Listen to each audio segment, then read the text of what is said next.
어제 본문까지 예수님께서는 비유로 하나님의 나라를 알려주셨습니다. 그래서 오늘은 어제 본문인 26절부터 함께 살펴보며 은혜를 나누도록 하겠습니다. 지난번에 살펴보았던 씨가 떨어진 네 종류의 땅, 이 비유의 초점은 바로 복음을 의미하는 씨앗이 아니라 그 복음을 접한 사람들의 마음밭, 그것에 초점이 맞춰져 있었습니다. 반면에 어제 본문이었던 26절부터 나오는 그 자라나는 씨, 이 비유는 농부나 땅이 아니라 씨 자체, 즉 하나님의 나라에 초점을 두고 있습니다. 26절에서 28절 이 말씀을 보면 땅에 뿌려진 씨앗은 싹이 나고 이삭이 되고 이삭이 충실한 곡식이 되었습니다. 그것을 뿌린 농부는 자신이 뿌린 씨가 싹이 올라오고 성장한다는 눈으로 보이는 그 사실만을 인지할 뿐 씨 그 자체가 어떻게 땅 속에서 발화되고 성장하고 곡식을 맺는지는 전혀 알 수가 없습니다. 이 비유에서 씨를 뿌린 사람이 씨가 어떻게 자라는지 알지 못한다 라는 이 말씀은 인간은 하나님의 섭리를 온전히 이해할 수 없고 하나님의 그 섭리를 간섭할 수도 없다라는 의미입니다. 예수님께서는 베들레헴에서 태어나셨습니다. 그런데 베들레헴이 아닌 나사렛에서 태어나실 수도 있었습니다. 가이사 아구스토가 인구조사를 하기 위해서 호적령을 내리자 요셉은 호적하기 위해 나사렛에서 베들레헴으로 정원한 마리아를 데리러 갔고 베들레헴에서 예수님이 탄생하셨습니다. 나사렛에 살던 요셉이 베들레헴에 굳이 만삭인 아내와 함께 가서 그곳에서 출생하게 된 배후에는 바로 하나님의 뜻을 이루어 가시는 하나님의 섭리하심이 있었습니다. 하나님은 오래전에 미가 선지자를 통해서 이렇게 예언하셨습니다. 베들레헴 에브라다야, 너는 유다 족속 중에 작을지라도 이스라엘을 다스릴 자가 내게서 내게로 나올 것이라. 그의 근본은 상고의 영원에 있느니라. 만약 이 가이사의 호정령이 없었더라면 요셉이 베들레헴에 굳이 올 이유가 없었습니다. 하나님께서는 세상의 통치자를 하나님의 섭리를 이루기 위한 도구로 사용하셨습니다. 또 만삭인 아내와 동행하지 않아도 될 상황이었음에도 불구하고 요셉은 굳이 마리아와 함께 베들레헴에 온 것 역시 하나님의 놀라운 섭리하심입니다. 이렇게 하나님의 나라는 하나님의 섭리하심에 의해서 통치됩니다. 하나님의 나라는 예수 그리스도의 탄생, 십자가와 죽음, 그리고 부활을 믿는 우리의 삶 속에 이미 존재하고 있는 것입니다. 하나님의 나라가 우리의 삶 속에 존재한다는 사실은 우리의 삶 속에 하나님의 섭리하심이 있음을 의미합니다. 이것은 주님의 섭리하심에 온전히 나 자신을 의탁해야 함을 의미하고 있는 것입니다. 이어서 우리 주님은 31절에서 32절에 하나님의 나라를 겨자씨의 성장에 비유하셨습니다. 땅 위에서 가장 작은 씨앗에 불과한 이 겨자씨가 성장하면 모든 풀보다 커지고 큰 가지를 내어서 공중의 새들이 가지의 그늘에 깃들 만큼 된다고 말씀하셨습니다. 우리의 삶 속에 임한 하나님의 나라가 현재 어떻게 확장되고 있고 앞으로 어떻게 확장될지 우리는 알 수 없습니다. 그런데 시간이 흐르면서 싹이 나고 이삭이 나고 풍성한 곡식을 거두게 되고 겨자씨처럼 모든 풀보다 크게 성장하게 될 것입니다. 주님의 우리를 향하신 계획, 그 섭리는 지금 당장은 우리가 알 수 없지만, 우리가 인식할 수 없지만 때가 되면 반드시 깨달을 수 있게 됩니다. 이처럼 예수님으로부터 여러 비유를 통해 하나님의 나라에 대해서 제자들은 배웠습니다. 그다음 과연 이 제자들은 하나님의 나라를 제대로 이해했을까요? 날이 저물자 예수님은 제자들에게 35절 말씀에 보면 우리가 저편으로 건너가자 하시면서 배를 타고 건너편 거라사인의 지방을 향해 떠나게 하셨습니다. 다른 배들도 함께 예수님이 타고 계신 배를 뒤따라 갔습니다. 예수님은 하루 종일 바닷가에 서 있는 군중들에게 가르치셔서 너무 피곤하셨는지 곧 깊은 잠이 드셨습니다. 그런데 갑자기 큰 광풍이 몰아쳤습니다. 작은 배는 큰 바람과 파도에 사정없이 흔들렸고 그 배에는 이제 물이 차기 시작합니다. 사태가 얼마나 급박했는지 당시의 상황을 본문은 이렇게 증거합니다. 우리 본문 38절 말씀을 함께 읽겠습니다. 우리 본문 38절 말씀입니다.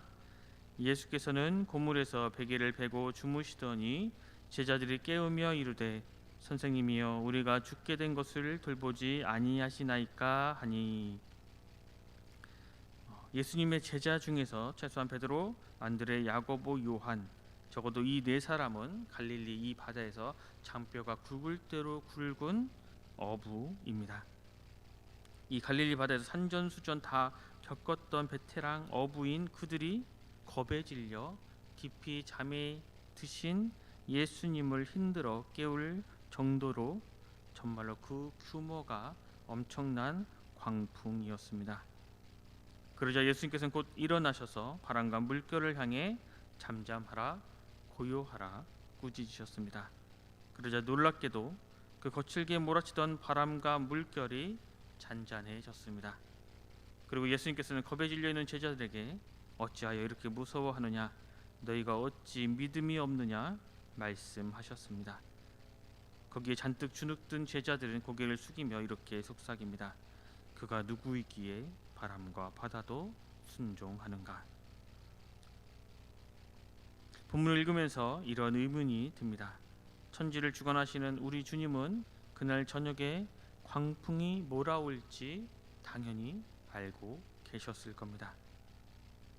그런데 주님은 왜 하필이면 광풍이 몰아칠 그 야심한 밤에 제자들과 함께 그 바다를 건너셨을까요?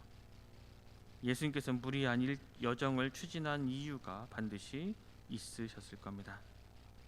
바닷가에 있는 무리를 향해서 씨가 떨어진 네 종류의 땅에 대해서 말씀하시고 그 후에 또 세 가지 비유를 들어 하나님의 나라를 말씀하신 우리 주님, 이후에 제자들에게 우리가 건너편으로 건너가자 하시고 제자들과 함께 가셨습니다. 즉 예수님은 제자들에게 하나님의 나라에 대해서 이론 교육을 한 후에 갈릴리 바다에서 현장 실습을 통해 제자들이 하나님의 나라에 대해서 깨달은 바가 있기를 바라셨습니다. 하나님의 나라는 바로 예수님으로부터 말미암았습니다. 예수님과 함께 있는 모든 곳이 곧 하나님 나라입니다. 그런데 예수님과 동행한다고 해서, 예수님과 함께 한다고 해서 결코 핑크빛이 가득한 삶을 살거나 고통이나 역경이 없는 삶을 산다는 것은 결코 아닙니다. 본문의 제자들처럼 예수님과 동행하면서부터 오히려 지금껏 처해보지 못했던 큰 시련과 고통에 처할 수도 있습니다. 베테랑 어부들인 제자들처럼 우리 역시 역경 속에서 당황하고 힘들 때도 있습니다. 하나님부터 이스라엘의 두 번째 왕으로 기름 부은 받은 다윗도 이러한 삶을 살았습니다. 조국을 위해 이스라엘을 위해서 충성했고 또 하나님의 말씀에 온전히 순종했음에도 돌아오는 것은 죽음의 공포였습니다. 자신을 죽이려는 사울 왕으로부터 살아남기 위해 미친 척 하기도 했고 굶주림 속에 광야로 피해 도망했습니다. 사도 바울도 예수님과 인격적으로 만난 이후에 오히려 그에게 돌아온 것은 동족 이스라엘의 멸시와 탄압이었습니다. 우리의 인생 여정도 마찬가지입니다. 우리가 예수님을 만나고 우리가 예수님을 믿고 하나님과 인격적으로 교제한다 하더라도 우리의 삶 속에 고난과 고통이 없지 않습니다. 여전히 있고 오히려 어떤 때는 과거보다 더 심한 경우도 있습니다. 우리 인생의 배는 풍랑으로 점점 침몰되어 가고 있는데 하나님은 묵묵부답이심에 모든 것을 포기하고 싶을 때도 있습니다. 이때 우리의 시선은 우리를 힘들게 하고 우리를 어렵게 하는 그 광풍이 아닌 나와 함께 하시는 우리 배에 함께 계신 주님을 바라보아야 합니다. 우리 주님은 등경 위의 등불, 그 비유를 말씀하시면서 예수님이 어둠을 밝히는 등불이라 라고 말씀하셨습니다. 요한복음은 참 빛이 어둠을 비추었지만 어둠은 빛을 깨닫지 못했다고 말씀합니다. 우리가 살아가고 있는 이 세상은 빛이 없어서 어두운 것이 아닙니다. 빛은 이미 존재하고 있지만 어둠의 세력이 끊임없이 우리의 시야를 가리고 있습니다. 하지만 절망 속에도 이미 빛은 존재하고 있는 것입니다. 배에 제자들과 타고 있던 그 배 안에는 등불로 어둠을 밝히시는 예수 그리스도께서 계셨습니다.